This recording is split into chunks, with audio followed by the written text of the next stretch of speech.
Welcome back to the channel, guys.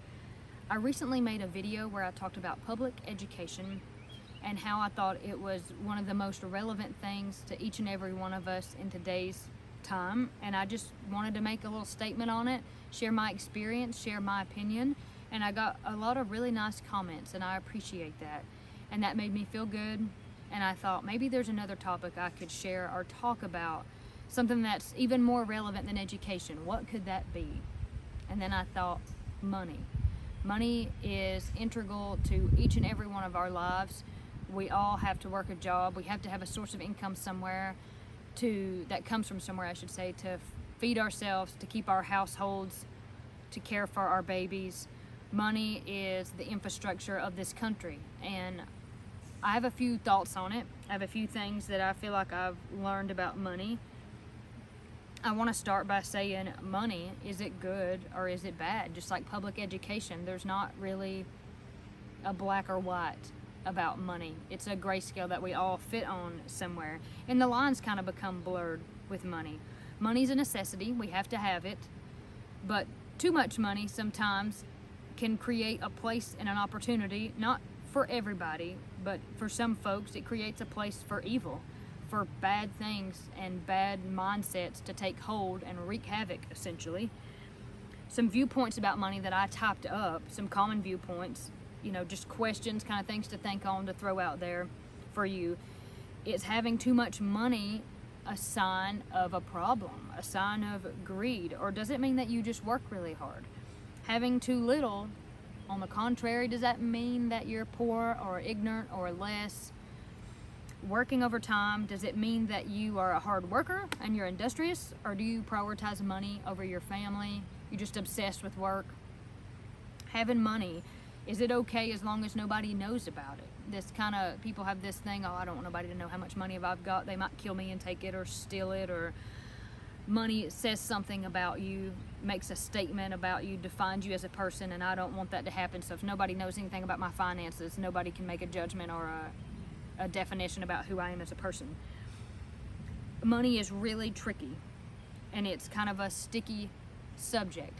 And I always want to make these videos, when I talk about something that could be possibly controversial, I want to make the video in a way that's polite and courteous and respectful. And I always want to say, this is just my thought, it's just my opinion. I'm not a self-proclaimed authority on this.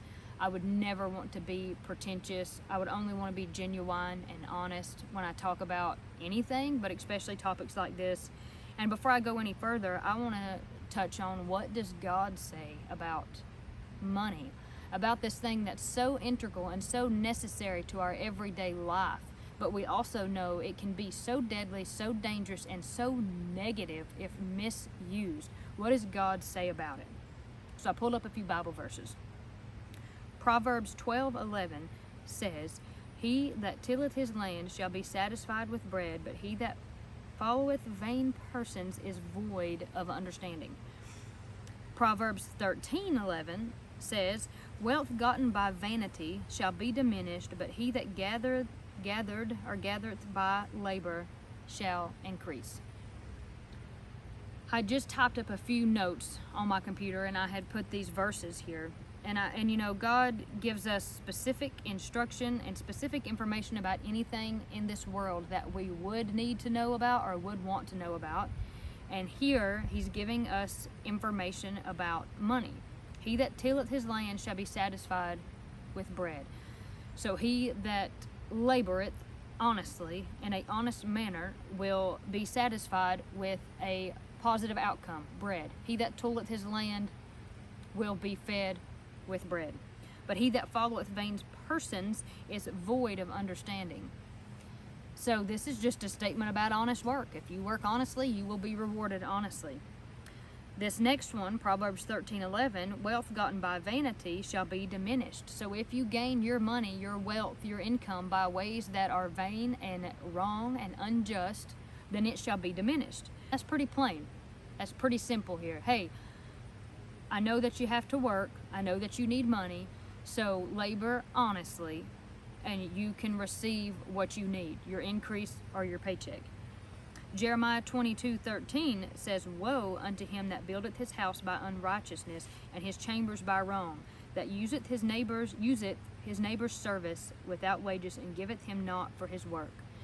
So here there's a statement being made about how we are to conduct ourselves with other people's money that we are responsible for, that belongs to somebody else, because we are acting in the place of, or are an employer. We are to give them their fair wages. So woe, that word woe, that's a warning. That's warning us. If you use someone's labor or work and you don't pay them justly, then you've done something wrong, and there's going to be a consequence. You're in trouble. You don't want to build your house unrighteously and benefit yourself in a way that's unlawful and unjust on the backs of other people. We shouldn't be doing that. 1 Timothy 5:8 says, "But if any provide not for his own house, he hath denied the faith and is worse than an infidel."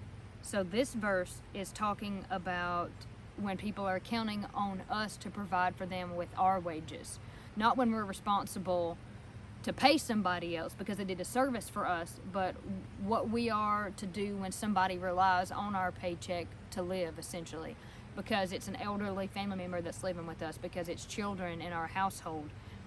We are to provide for our house by working an honest job, going to work, doing whatever that means to sustain those people relying on us. And if we don't do it, it says here, then we have denied the faith.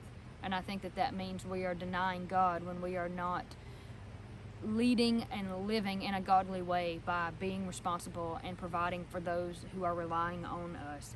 If we choose to not do that, and we choose to not work an honest job because we don't care and someone else suffers, that's a really bad thing.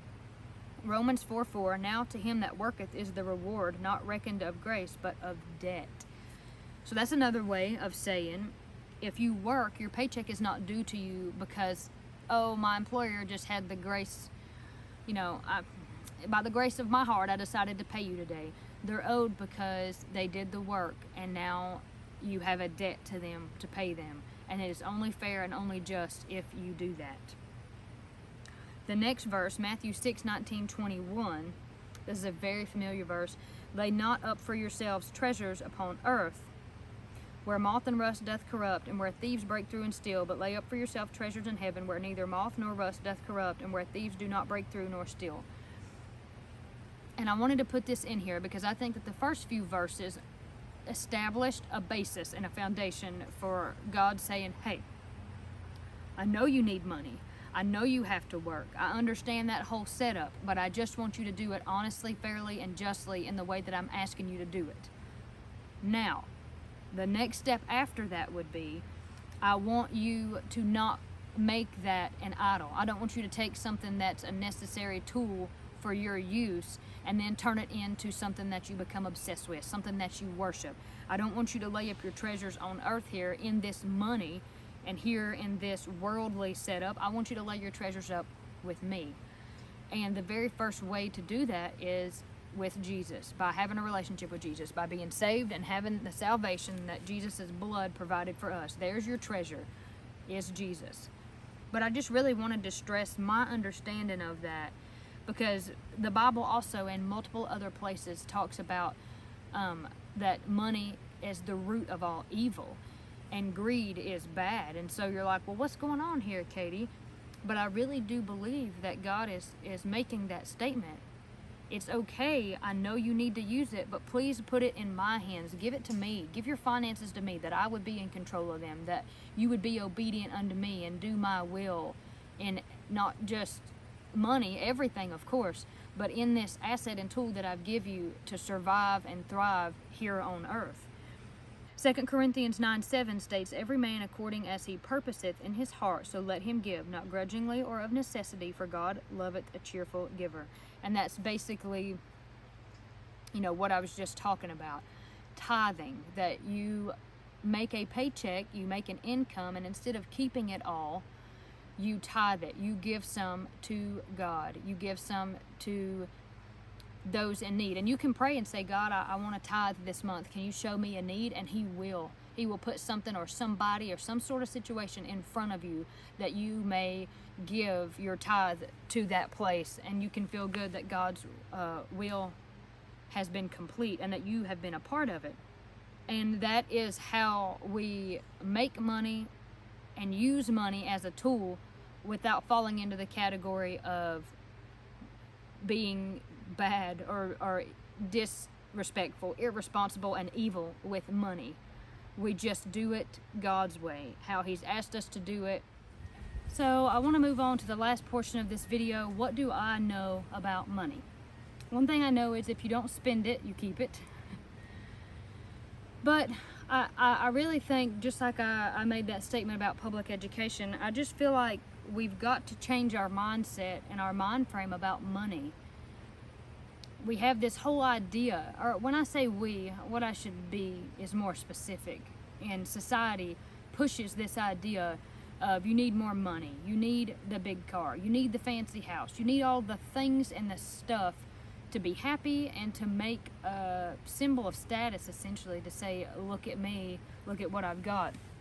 And I'm afraid our youth ends up with this idea. You know, we need to be teaching our kids how to be responsible with money, and you don't need to have the bass boat and the car and the jet ski and the big house. Nothing is worth more than your financial freedom, and you want to do everything to protect that, and at all costs stay out of debt. And in the public education video I made, I talked about the massive amounts of debt that college requires you to go in. Not for everybody, but for a lot of people. And that is one big problem with money. That's where people start. They start with that big, massive student loan debt. Then they need to get a house. Then they need a car. Things that you need to work a job, you know, to drive out and make use of your degree every day at your place of employment. And you can hardly afford to do that because of that student loan debt on your back. And so if at all possible, if you could start out on your own without that debt, that would be huge. And I understand it's not always possible. Dave Ramsey is another thing I want to mention when I talk about, you know, my learning and experience with money. My mom and dad did a financial class, the Dave Ramsey financial course. When they got done, they paid for Corey and I to take it, and it changed their life, and it changed my life too. I love what Dave Ramsey says. He says, live like no other so you can give like no other.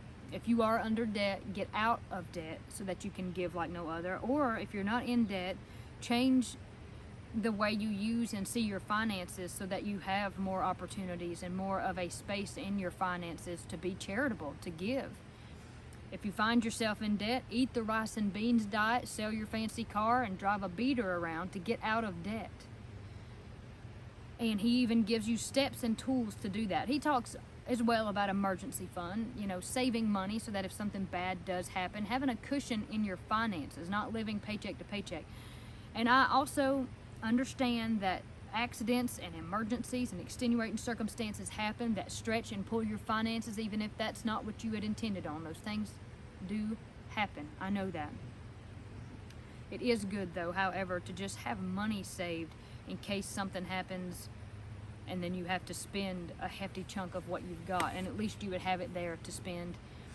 What he also talks about is the debt snowball. If you have a car payment, a loan payment, and a house payment, you would take your car payment, you pay it off, and then when you're done, you take that payment and you put it on your loan. So now you've got 2 chunks of money going to the loan. When you pay your loan payment off, you take your car payment, your loan payment, and you put that on your house payment. And then you've got 3 payments. I said 3 payments going on your house. So that's the debt snowball, quickly trying to get out of debt. You don't want to be under the bank. That's a terrible place to live. And I'm afraid the American dream kind of teaches that, you know, go to college or do whatever, even if you don't go to college and end up with a student loan debt. But work really hard, and so you can pay for all of the things. You can have all of it, but you have to work like a dog every single day to pay for it, and then you have no time to enjoy it because you're just paying to keep it, and then you die, you know. And not to be super dramatic or drastic, but I feel like that's what it's become. That's our idea of money, and we're not teaching financial responsibility. We're not teaching to give our finances to God and pray about it and look in His Word for how we should be treating and using money. Saving money is crucial. It's a good mindset, and how that happens is the practical application. Every single time you're going to spend money on something that's a choice, right? If you're in debt, you don't need to go on a vacation. You need to save the money, and you can go on vacation when you're out of debt. And that really just blows. That stinks, but it's true. if you are in debt or you're having money problems, but you see this, I need that pair of shoes. No, you don't. You have a pair of shoes. You have the same pair of shoes that you walked in the store with to look at the ones you wanted to buy. You don't need them. And it's kind of self-discipline. It's being really disciplined, looking at your financial goals. What do you want to accomplish? What do you want to do? And then just keeping your nose to the grindstone until you get there.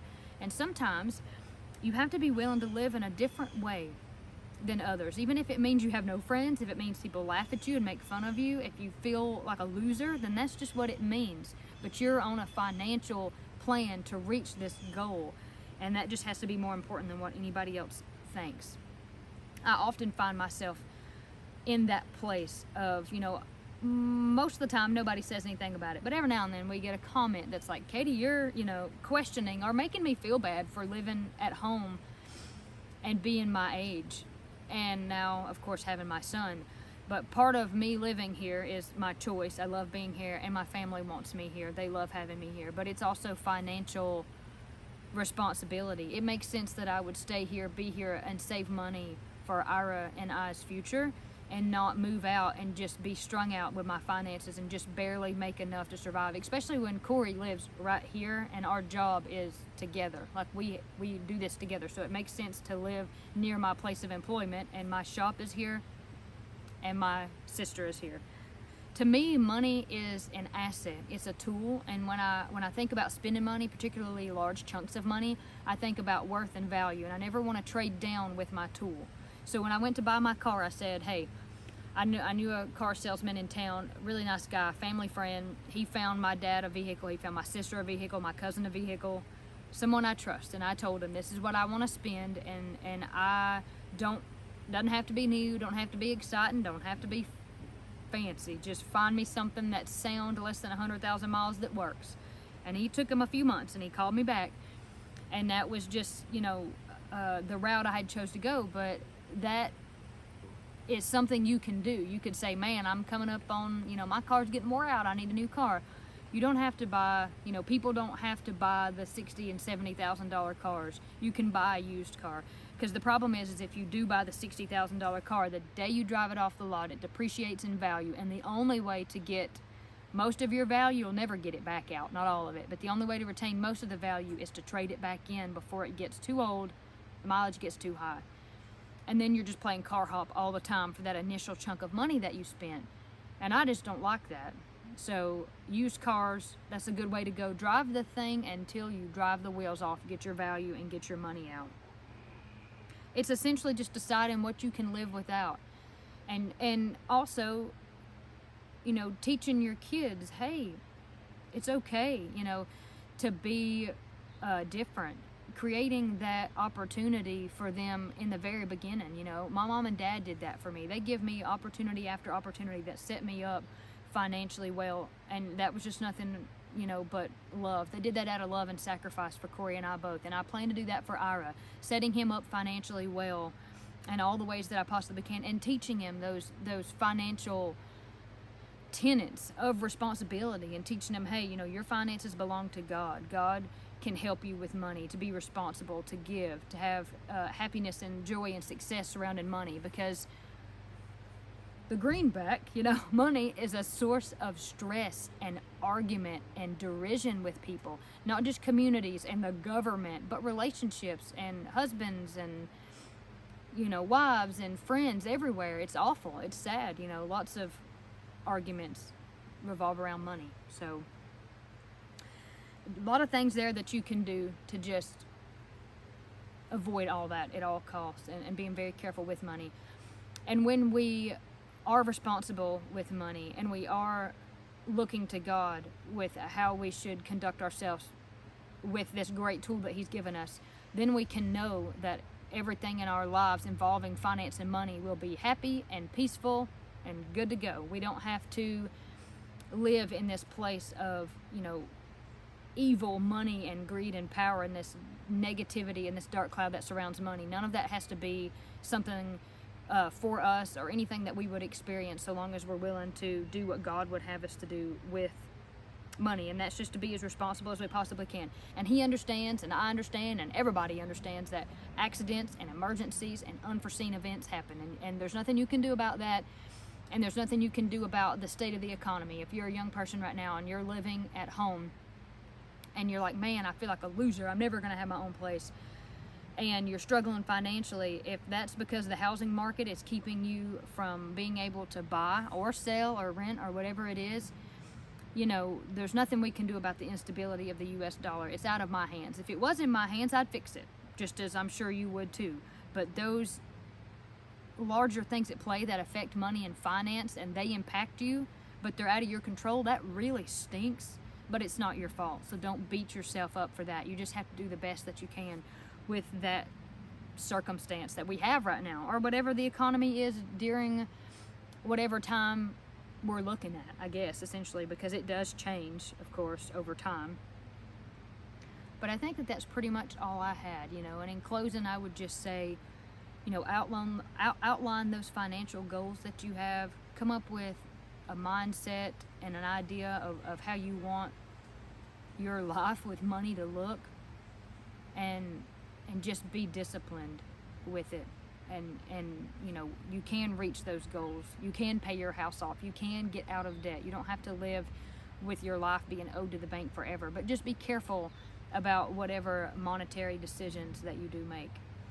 And I think that that's pretty much all I had. So I hope you enjoyed this video. Drop a comment below and tell me what you think about this video. You know, if you're, oh, that's cool, Katie, or you're an idiot, Katie, tell me that too.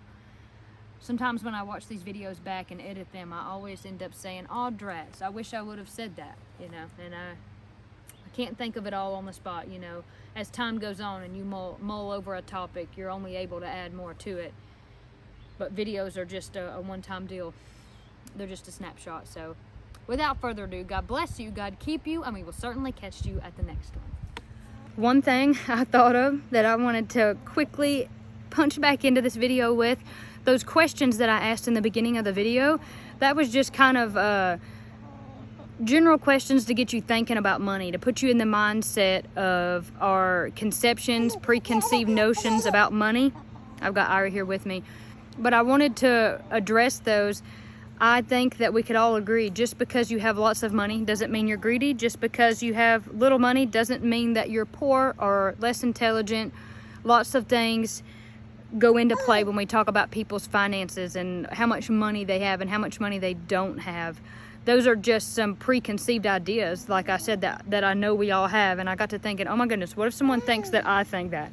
What if they think I think all rich people are greedy and all poor people are stupid? I certainly don't think any of those things. I just wanted to open the video and get us kind of thinking in terms of money in general. But anyway, I just wanted to put that there. Catch you at the next one.